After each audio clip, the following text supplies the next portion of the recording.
Took me a full week to review Solo: A Star Wars Story, but here I am, so let's do this. Hello everybody, welcome to the MaffmanJones movie show. I am your host, John MaffmanJones. Today's featured movie is a late review, but it's Star Wars, so it had to come out eventually.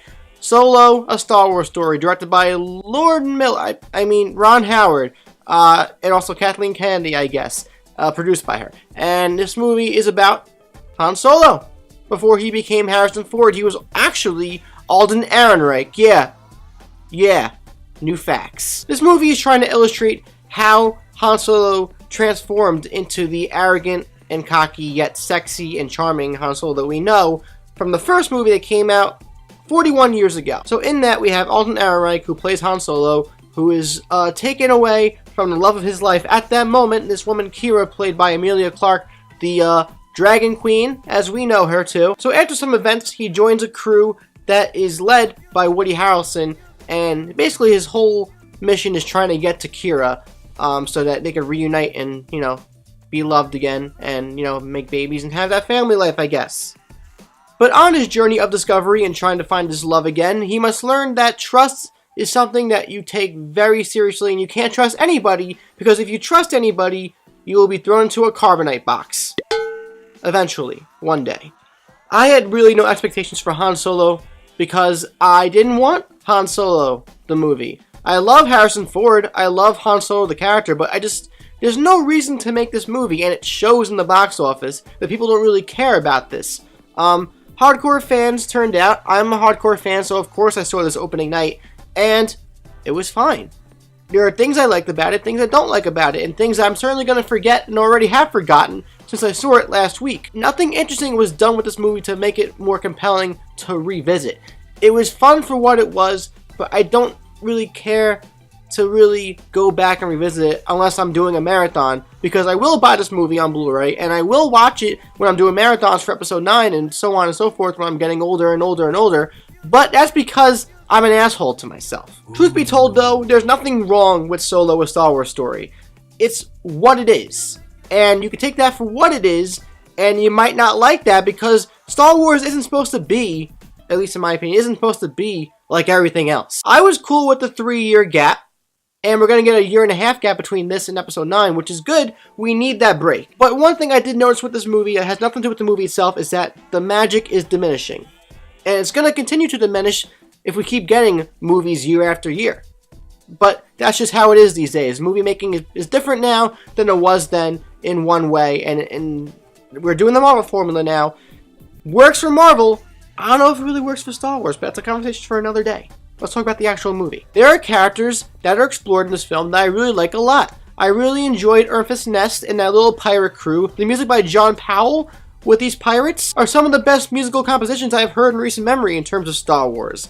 The execution of their arc kind of runs flat by the end, but I liked their tale that was told for the most part. I also really liked Woody Harrelson as Tobias Beckett. Even though he's basically playing himself, he works well in the role. I liked Emilia Clarke, and I liked the direction of her story, even though the ending of her story leads into a thing that made me think for like a few days because I had to think about timelines and stuff. I am a Donald Glover stan, and I really enjoyed him as Lando Calrissian in this movie. I also really liked the main villain of this movie, Dryden Voss, played by Paul Bettany, who isn't really a villain, he's just part of this underground, grimy world who's just doing what he has to do to get by. Everybody's doing what they have to do to get by. This movie's more about survival than anything else. And you got all these characters who are slimy, yes, but they're doing what they're doing, not because they're, evil, per se, but because it keeps them alive.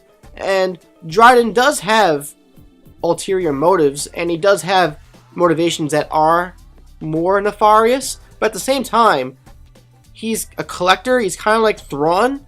He just likes art and culture, and he's just doing what he has to do.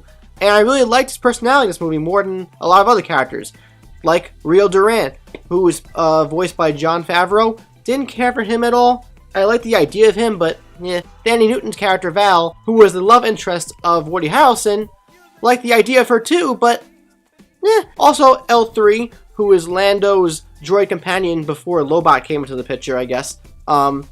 She's okay, but I think they push her agenda a little too much into a satirical nature where it becomes annoying and frustrating. As a Star Wars fan, I was just absorbing all the information that was being thrown at me throughout this entire movie.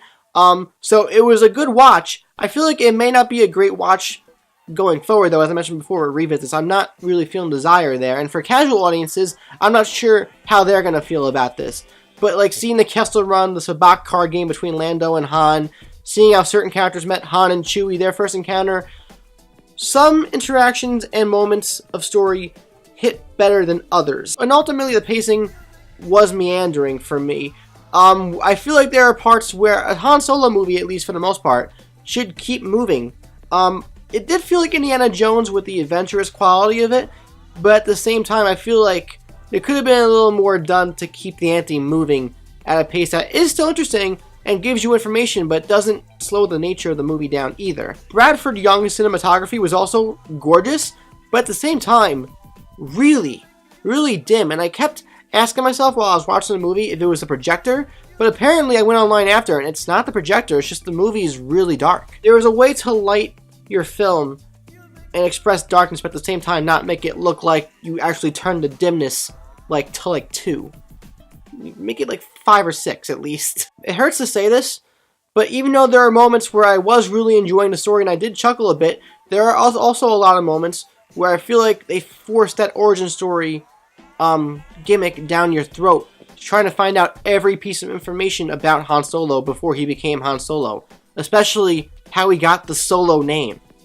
But what's most heartbreaking to me is that, for the most part, I was watching this movie passively. I was just kind of, yeah, yeah. Oh, it's so, whoa! Oh, it's over. Okay. Yeah, that was okay. I don't want to watch a Star Wars movie passively, and I know it's just part of the nature of how things are moving with Star Wars right now, but I can't help but feel like there was a narrative that could have been more freshly executed than what we ended up getting in the final product. And I don't know where that stems from the most. Maybe mostly it comes from Lawrence Kasdan and his son, who wrote the screenplay, because the screenplay felt very uninspired, which is also a big problem too. Ron Howard directed this thing the best he could, I think, taking over for Lord and Miller. Kathleen Kennedy did her thing producing. I think it narrows down to the script where most of my problems lie, because most of it comes from story beats and character motivations and certain things that come to light. Although I do think the revelation that comes at the end, while it does kind of throw you for a loop and makes you think if you're a hardcore Star Wars fan, I think it also could make for a more interesting story if they decide to make a Solo 2. But who knows if that's going to happen in the first place now. Overall, though, Solo is fine. It's an entry into the Star Wars universe that people are going to enjoy. I enjoy aspects of it, but I think the overall movie has a lot lacking. Even Rogue One has a couple big moments that are unforgettable, but I guess where Rogue One fails in character, it succeeds in big moments. This movie succeeds more in character, but fails at bringing those moments, those triumphant moments that you walk out of the theater like, oh my god. I guess that's fine, but it takes away from what I think makes Star Wars special. But maybe just the way that we're making movies these days with Star Wars is just the way it's going to be now. Maybe every Star Wars movie doesn't have to have these giant grandiose moments. Maybe we need something smaller and more personal. And personal is fine to me, it didn't resonate with me. So I guess that's why it was more passive of an experience. But Solo, it's good. But it's just fine, if that makes any sense. And I would recommend it to anybody who wants to see a Star Wars movie. This is the most bland I've seen Star Wars be. And I hope that the future of Star Wars, spin-off movies at least, are more inspired than this. From my personal point of view. From a certain point of view, as Obi-Wan would say. So I'm going to give this 3 out of 5 stars. It's a full-course Applebee's meal. And now I want to know from all you boys and girls, what do you think of Star Wars, a Solo story? Solo, a Star Wars story. Let me know in the comments down below. If you enjoyed this video, please subscribe if you haven't already, check out my social medias and my Stardust as well, down below. And that's it for me today. I'm John Matthew, aka MaffmanJones, and it's getting humid in New York right now, so very sweaty, so I just gotta put on the workout, you see? Yeah, see? Okay, I'll stop the accent now. I'll see you guys next time.